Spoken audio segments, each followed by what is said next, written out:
largest nation in Western Europe. Germany, the industrial giant and economic center of Western Europe. Processor of raw materials. Land of coal and steel. Rural, idyllic Germany. The country of the storied Rhineland. The Rhine River is one of the most beautiful rivers in the world. One of the longest and most important rivers in Europe.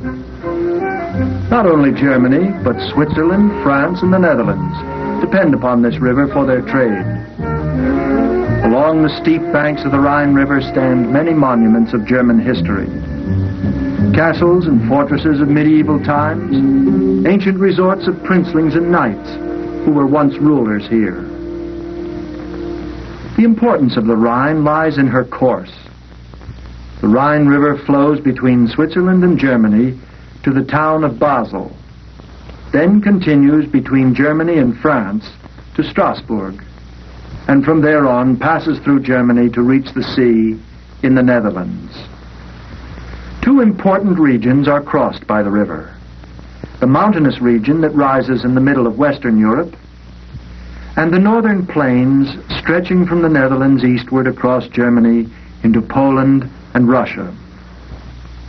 After defeat in World War II, Germany was divided into two separate states, the Federal Republic in the west and the People's Republic in the east. Today, of Germany's more than 70 million people, over 3/4 live in the Federal Republic. Here are situated most of Germany's 29 larger cities.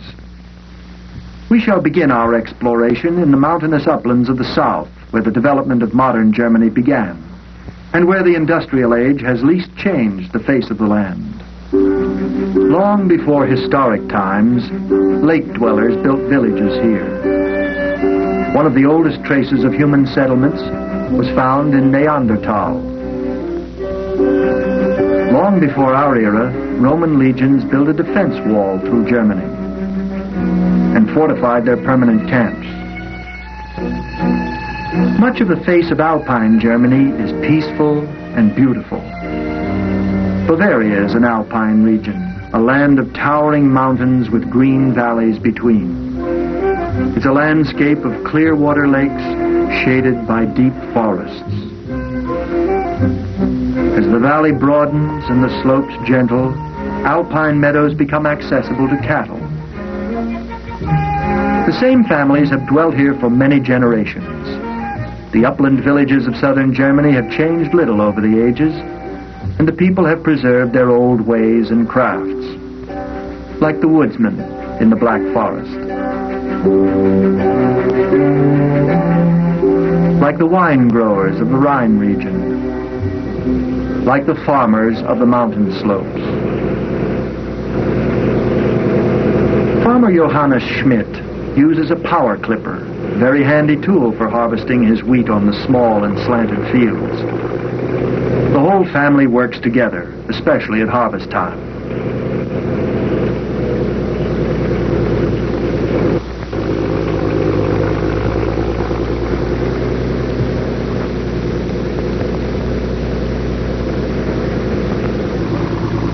At noon, the men leave the field last.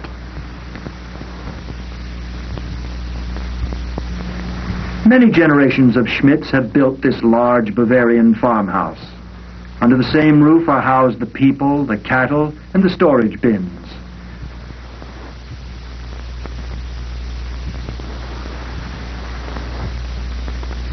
The woodwork is typical for the region, and so are the religious paintings.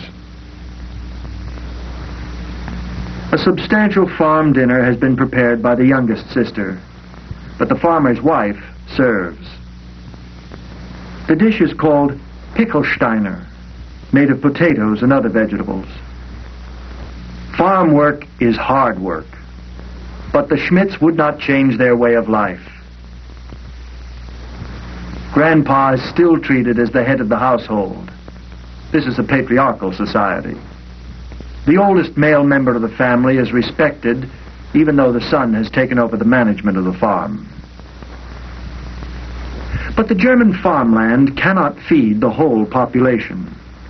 Many people in these mountain communities earn their living or supplement their income with the skills of their hands.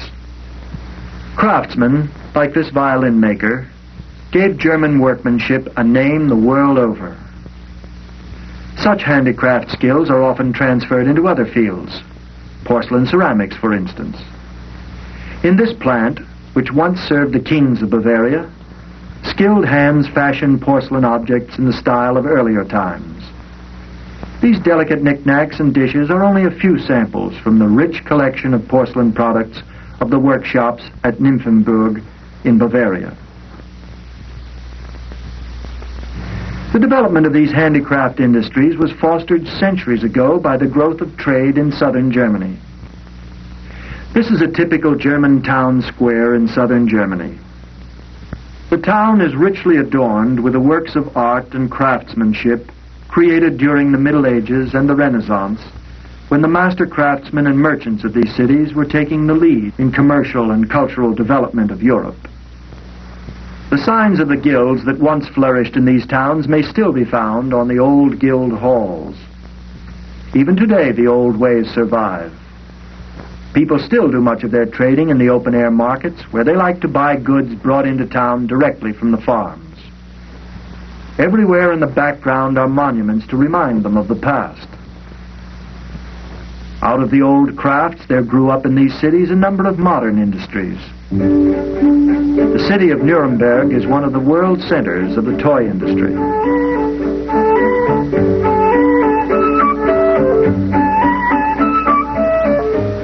In these modern surroundings, people are engaged in the making of a remarkable variety of toys that are sold all over the world.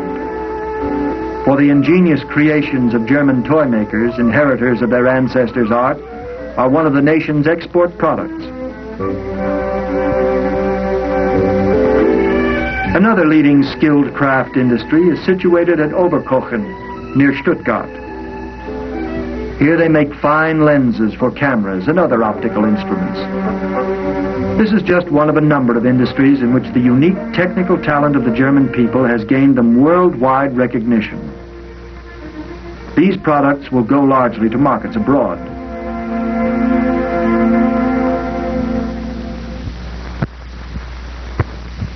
Different in many ways is the part of western Germany which lies on the plains between the northern cities of Hamburg and Berlin and the industrial Rhineland. This is the richest, most populous, and most productive region of the country.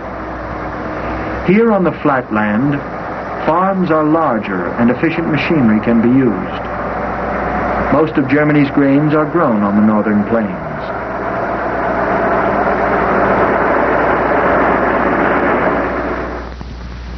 Potatoes are another important crop. There's no shortage of labor here. Many of these farmhands are newcomers to this region, refugees from East Germany and from the provinces that Germany lost to Poland after World War II, persons displaced by war. Many farmers raise livestock, especially pigs. These products give Germany some of the food it needs, but not enough. Germany must still import food. The core of this region is the Rhineland-Westphalia district, Europe's biggest center of heavy industry. This district is part of an industrial triangle that takes in northern France, Luxembourg, and Belgium. The activities within this triangle are closely bound together. Within it lie extensive deposits of iron ore and coal, the two resources basic to modern industry. These resources supply the mills and foundries of the four countries for the making of steel and metal products, machinery, and tools. The most important part of this industrial triangle is situated in the Rhineland-Westphalia district of Germany. Here lies the famous Ruer Valley, with the most important centers of heavy industry. During World War II, this vital area was the target of many Allied bombing raids, and many of these plants were totally destroyed. But in the years since the war, the people of the Ruhr have rebuilt these vast works and built them better equipped with the most modern facilities. Here they make steel and other metals that are the basic materials of modern industry throughout the world. In foundries, men make heavy machinery, some of it to be used in Germany, but most of it to be traded to other countries. Locomotives for customers in Europe, Asia, and South America. Trucks which compete with American, British, and French brands. The success of these industries is based in large part on the skill and energy of their workers. Such men as Heinrich Brandt, who has spent most of his life in the mills except for the years in the army during the last war. Next to him, as his apprentice, works his oldest son, Emil. Herr Brandt belongs to a union which regulates his working hours and his pay. Just now he's receiving his weekly wages set by union and management. He is paid in German marks, which is a currency issued by the West German Republic. In the Konsum, or cooperative store, Frau Brandt does her family shopping. She is a careful and economic shopper like most German women, for wages are not high. It requires careful planning to feed a growing family. Friedrich, her younger son, is a freshman in high school. If he does well, he will have the opportunity of a higher technical education. Otherwise, he will go straight from high school to his father's plant, like his older brother Emil. Like most German workers, Herr Brandt and Emil use bicycles for transportation. They live in one of the newly built apartment dwellings for workers.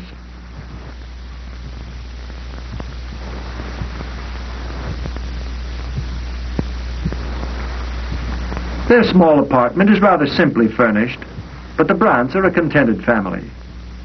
Life for them has grown steadily better over the years since the war. While Frau Brandt and her daughters prepare dinner, the men take time to listen to the popular Fußball, a game similar to soccer. The bleachers are crowded when the local team meets its adversary from the nearby city.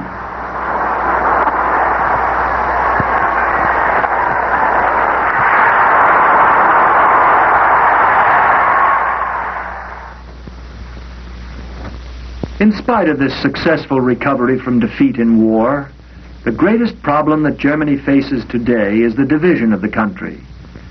How this affects the people is dramatically revealed in the city of Berlin.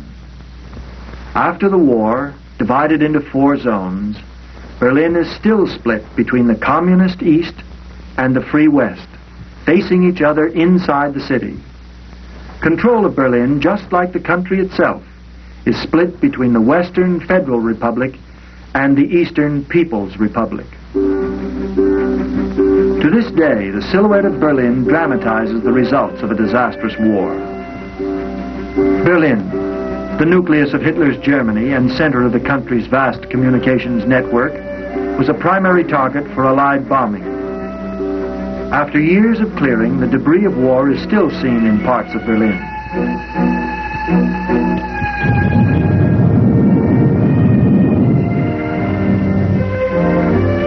But the diligence of the German people in the Western Zone has speeded the rebuilding of the city. New houses have sprung up, and new working places to replace the destroyed. For despite the division of the city, many industries in the Western sector operate successfully. War is difficult to forget in Berlin. The barrier that divides the city is a constant reminder of defeat. The eastern, communist-controlled sector, with its red flags, armed guards, and foreign signs and barbed wire, is a constant reminder to the German people that they are a conquered nation. In the western sector, it is easier to forget. Here, life is more peaceful and prosperous. The reconstructed houses are modern. The streets are crowded with busy people as in any large city. The shops are well stocked and there's money to buy the goods that tempt the eye. There's plenty of electricity to light the neon signs. But the immediate and the long-range problems remain. The farmers all over Germany, the craftsmen in their shops, the miners of the Ruhr and the workers in factories, all Germans, are troubled by the division of their country. They also face the problem of an industrious and industrial nation which must produce in order to live, and must learn to get along with its neighbors and with the people far beyond their borders who buy their goods, and whose friendship they need in order to prosper.